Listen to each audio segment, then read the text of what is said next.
Hello friends, today we will study about global warming.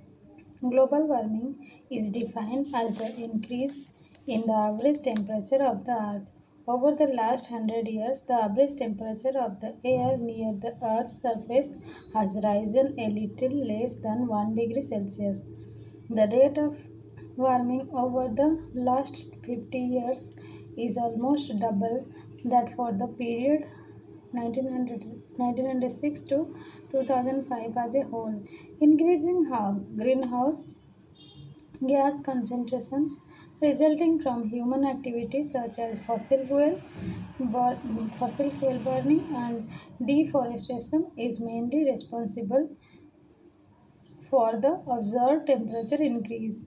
An increase in global temperature will cause sea levels to rise and will change. An increase in global temperature will cause sea levels to rise and will change the amount of pattern of precipitation, probably including expansion of subtropical deserts. The continuing retreat of glaciers, permafrost, and sea ice are expected, with warming being strongest in the Arctic.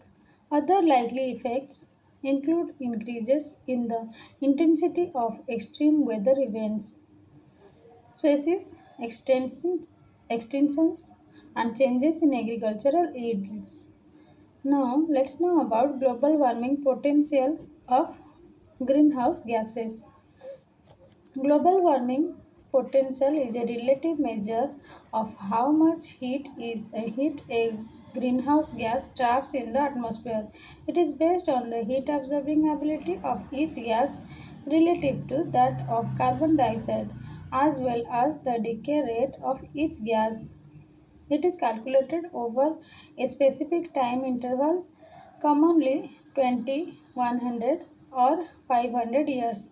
For example, the 20-year global warming potential of methane is 72, which means that if the same mass of methane and carbon dioxide were introduced into the atmosphere, methane will trap 72 times more heat than the carbon dioxide over the next 20 years. Let's know about all gases that causes global warming potential in last 100 years. Carbon dioxide means CO2, it's 1. Methane, CH4, that is 23. Nitrous oxide, N2O, that is 296. Chlorofluorocarbons, that is CFC, is 3400. Hydrofluorocarbons, HFC 23, that causes in 1200 amount, 12,000 amount, and sulfur hexafluoride, that is SF6, it is 22,200. Let's know about Carrier Protocol. The Carrier Protocol is an international agreement linked to the United Nations Framework Convention to Climate Change. The protocol was adopted in Kyoto, Japan on 11 December 1997 and entered into force on 16 February 2005. The Kyoto Protocol is a legally binding agreement under which industrialized countries will reduce their collective emissions of greenhouse gases by 5.2% compared to the year oxide sulfur year compared to the year 1990. The goal is to lower overall emissions of six greenhouse gases, that is carbon dioxide, methane, nitrous oxide, sulfur hexafluoride, and hydrofluorocarbons and perflu- per- perfluorocarbons. Now, let's know our stratosphere ozone. Stratospheric ozone. Stratospheric ozone formation. Let's know about stratospheric ozone formation. The process of ozone formation in the stratosphere Involves the formation of atomic oxygen from the photolytic decomposition of molecular oxygen. That is O2. O2 gives rise to O plus O. That is oxygen plus oxygen. The atomic oxygen in turn reacts with molecular oxygen to form ozone. That is O plus oxygen O2 gives rise to O3 plus M, where M represents a third body, that is N2 or O2, necessary to carry away the energy released in the reaction. The ozone that is found in this process is also dissociated by solar radiation to form an oxygen atom and an oxygen molecule. Ozone absorbs UV radiation in the 200 to 320 nanometer wavelength region and generates molecular oxygen as a result of photodissociation. This cyclic process leads to a natural steady state concentration of stratospheric ozone. These three reactions are called the Chapman cycle after the person who discovered them. Levels of ozone are measured in Dobson units, that is DU. The average amount of stratospheric ozone throughout the world is about 300 DU, Dobson units. Ozone concentrations over Antarctica during the period of greatest depletion usually fall well below 200 DU. Stratospheric ozone depletion. Ozone is continuously being synthesized from molecular oxygen in the stratosphere by the absorption of short wavelength ultraviolet radiation, while at the same time it is continuously being removed by various chemical reactions that convert it back to molecular oxygen. The rates of synthesis and destruction at any given time determine the concentration of ozone in the stratosphere. This balance is being affected by increasing stratospheric concentrations of chlorine, nitrogen and bromine, which increase the destruction process. The most prominent type of ozone destructive gases is the chlorofluorocarbons.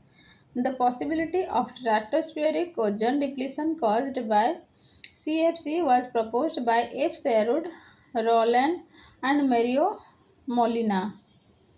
CFC chlorofluorocarbons are insert molecules and have residence time of over 100 years in the troposphere. These gaseous molecules diffuse through the troposphere to the stratosphere. In the stratosphere, chlorofluorocarbon molecules can be broken by ultraviolet radiation, freeing the chlorine. The chlorine freed in the reaction acts as a catalyst in the ozone removal process. A single chlorine atom may break down through thousands of ozone molecules before it returns to the troposphere. After chlorine is released from CFC, it reacts with ozone to form chlorine monoxide, which reacts with nitrogen dioxide to form chlorine nitrate, that is Cl plus O3 gives rise to ClO plus O2, and another reaction is ClO plus NO2 gives rise to CiONO2. Compounds such as ClO, NO2 hold chlorine in an inactive form and are collectively called reservoirs. They can release an active in the presence of sunlight. Antarctic ozone hole. Antarctic ozone hole is limited in space and time, occurring at the time of year when the sun first appears above the horizon after the long polar night.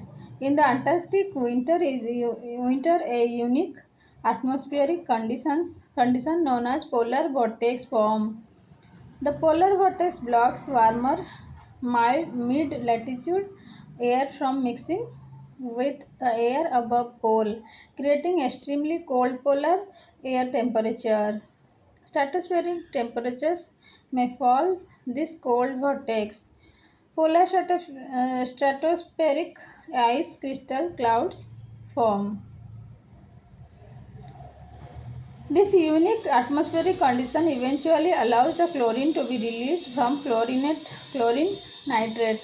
The ice crystals that make up polar clouds provide the reaction surface where chlorine nitrate reacts with water to form hypochlorous acid, that is H2O plus ClO gives rise to HOCl plus HNO3. As soon as the sun rises in the Antarctic in August, chlorine stored in HOCl is freed by photolysis. HOCl gives rise to Cl plus OH. The freed chlorine causes destruction of ozone. Ozone densities drop rapidly only to recover when the polar vortex breaks up, mixing warmer air in and releasing the ozone depleted air to move away from the polar region. Effect of ozone depletion. Since the layer absorbs a great quantity of the harmful ultraviolet radiation present in sunlight, the amount of harmful ultraviolet radiation reaching the ground will increase if the ozone layer is depleted. Increased ultraviolet radiation will affect the health of humans and the ecosystem. Ultraviolet exposure can cause skin cancer, cataracts, and impaired immunity systems, as well as a loss of balance in the vegetation and hydrosphere ecosystems. Let's know about Montreal Protocol. The Montreal Protocol on substance that deplete the ozone layer is a landmark international agreement designed to protect the stratospheric ozone layer. The treaty was signed in September 1987 and became effective in 1989. The Montreal Protocol stipulates that the production and consumption of compounds that deplete ozone in the stratosphere, chlorofluorocarbons, halogens, carbon tetrachloride, and methyl chloroform are to be phased out by year 2000. Acid rain. Acid rain is a broad term referring to mixture of wet and dry deposition from the atmosphere containing higher than normal amounts of nitric and sulfuric acids. Rainwater is naturally acidic, that is pH of about 5.6 in nature as a result of reaction of water vapor, carbon dioxide and nitrogen in the atmosphere. When the pH of rainwater drops below 5.6, it is called acid rain. The acidity increases through the introduction of sulfur dioxide and nitrogen oxides into the atmosphere from both natural sources such as volcanoes and decaying vegetation and man-made sources primarily from fossil fuel combustion. Acid rain occurs when these gases react in the atmosphere with water, oxygen and other chemicals to form various acidic compounds such as sulfuric acid and nitric acid. The term acid rain is used most often, but acid precipitation is more accurate since it can also reach the ground as dry particles in dust and smoke. Acid rain causes acidification of soil, lakes, or streams and damages the plants. In addition, acid rain accelerates the decay of building materials prior to falling on the Earth's surface. SO2 and NOx gases and their particulate matter derivatives, sulfates and nitrates, also cause harm to the public health. Let's know about water pollution. Water pollution refers to the change in the physical and biological and chemical conditions of any water body which can be harmful to organisms and plants that live in those water bodies. Water pollution has many sources. The sources of water pollution may be point and diffuse sources. A point source is a single identifiable localized source of water pollution. Point sources of water pollution include municipal sewage treatment plant discharges and industrial plant discharges. Non-point source pollution or pollution from diffuse sources generally consists of polluted runoff from farmland and mines, forest and land development and other activities. These are many causes. These are many causes of There are many causes of water pollution. Some natural, some natural, some man-made like this. Some of the major agents of freshwater pollution are industrial discharges, runoff from farmland, mines and sewage. Pollutants coming from chemical and industrial processes are the major causes of water pollution. When factories and manufacturers pour their inorganic and organic waste directly into streams and rivers, the water becomes poisonous and oxygen levels are depleted, using many aquatic organisms to die. The heated water from industries also causes thermal pollution. This kills this kills aquatic animals and plants by reducing the oxygen content of the water. Another cause of water pollution is polluted runoff from farmland and mines. Farm pesticides, chemical fertilizers, and organic waste pollute the water bodies. Another cause of water pollution is sewage coming from households. Effects of water pollution. The effects of water pollution are not only devastating to humans but also to animals. Polluted water destroys aquatic life and reduces its reproductive ability. Polluted water is unsuitable for drinking, recreation, agriculture, and industry. It diminishes the aesthetic quality of lakes and rivers.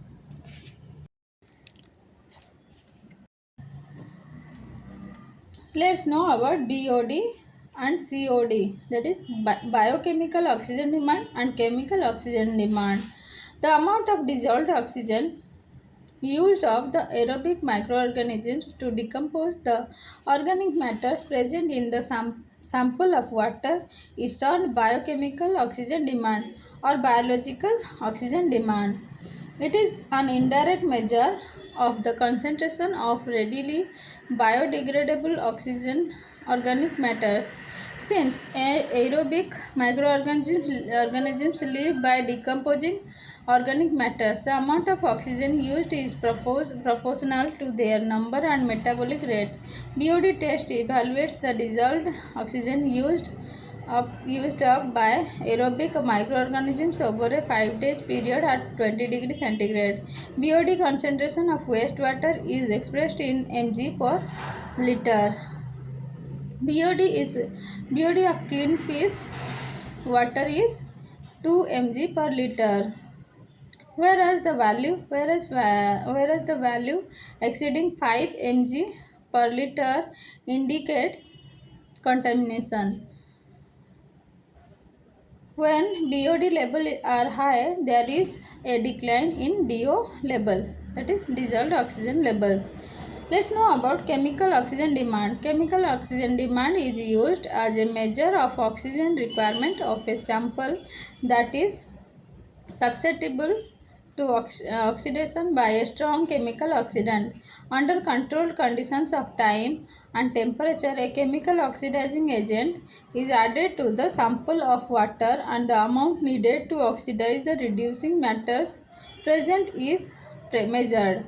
From this, the chemically equivalent amount of oxygen can be calculated. Since the reducing substances typically include remains of living organisms, COD is regarded as reflecting the extent to which the sample is polluted. Let's know about bioaccumulation and biomagnification.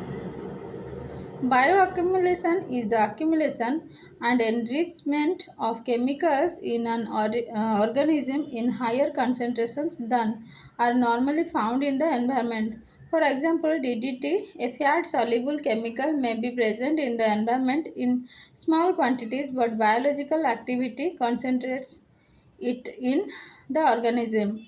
Biomagnification. Biomagnification is the accumulation of chemicals in organisms in increasingly higher concentrations at successive trophic levels. It occurs because the biomass at any given trophic level is produced from a much larger biomass ingested from the level below. Consumers at higher trophic levels ingest a significant biomass present at lower levels along with the fat soluble pollutants stored in their tissues. Biomagnification occurs in both aquatic and terrestrial habitats. Infamous case of biological magnification that harmed top level carnivores involved DDT, a chemical used to control insects such as mosquitoes and agricultural pests. One of the first signs that DDT was a serious environmental problem was a decline in the populations of ospreys and eagles, birds that feed at the top of food webs. The accumulation of DDT in the tissues of these birds interfered with the deposition of calcium in their egg cells. When these birds tried to incubate their eggs, the weight of the parents broke the cells of affected eggs, resulting in catastrophic declines in reproduction rates. Eutrophication. Eutrophication is a process whereby water bodies such as lakes, ponds receive excess organic nutrients that stimulate excessive algal growth, often called an algal bloom. Nutrients can come from many sources, such as fertilizers applied to agricultural fields and sewage treatment plant discharges. Excessive algal growth and eventually leads to death and decomposition of algae, which reduce dissolved oxygen in the water. Depending on the degree of eutrophication, subsequent negative environmental effects such as anoxia and severe reductions in aquatic animal populations may occur. Eutrophication is also a natural phenomenon. Natural eutrophication is a process that occurs to all lakes over time as the weathering of rocks and soils from the surrounding catchment area leading to an accumulation of nutrients and associated sediments in the water. Lakes can be categorized on the basis of their richness in nutrients, which typically affects plant growth. That is oligotrophic lakes, mesotrophic lakes, eutrophic lakes. Oligotrophic lakes means these lakes are nutrient poor and biologically unproductive lakes. Mesotrophic lakes, that means mesotrophic lakes contain moderate amount of nutrients and biologically productive. Eutropical lakes, that means eutrophic lakes are very rich in nutrients and biologically very productive. High nutrients concentration results in excessive growth and phytoplanktons and low oxygen levels and undesirable water quality. Let's know about soil pollution. Soil pollution also commonly known as soil contamination is a condition that occurs when soil loses its structure, biological and chemical properties due to the use of various man-made chemicals and other natural changes in the soil environment. Occurrence of soil population pollution is correlated with the degree of industrialization and intensities of chemical usage. Various human activities are causing soil pollution. These activities are deposition of oxides of sulfur, nitrogen, use of pesticides, insecticides, herbicides, release of sewage matters and use of chemical fertilizers, deposition of industrial effluents and soil waste, radioactive pollutants, control of soil pollutions. Let's know about control of soil pollution. Control measures of soil pollution and land degradation involves safer land use, planned urbanization, controlled developmental activities, safe disposal and management of solid waste from industries and human habitats, afforestation and reforestation. Management of soil waste involves collection and categorization of waste, recovery of resources like scare metals and plastics for recycling and reuse, and safe disposals with minimum environmental hazards.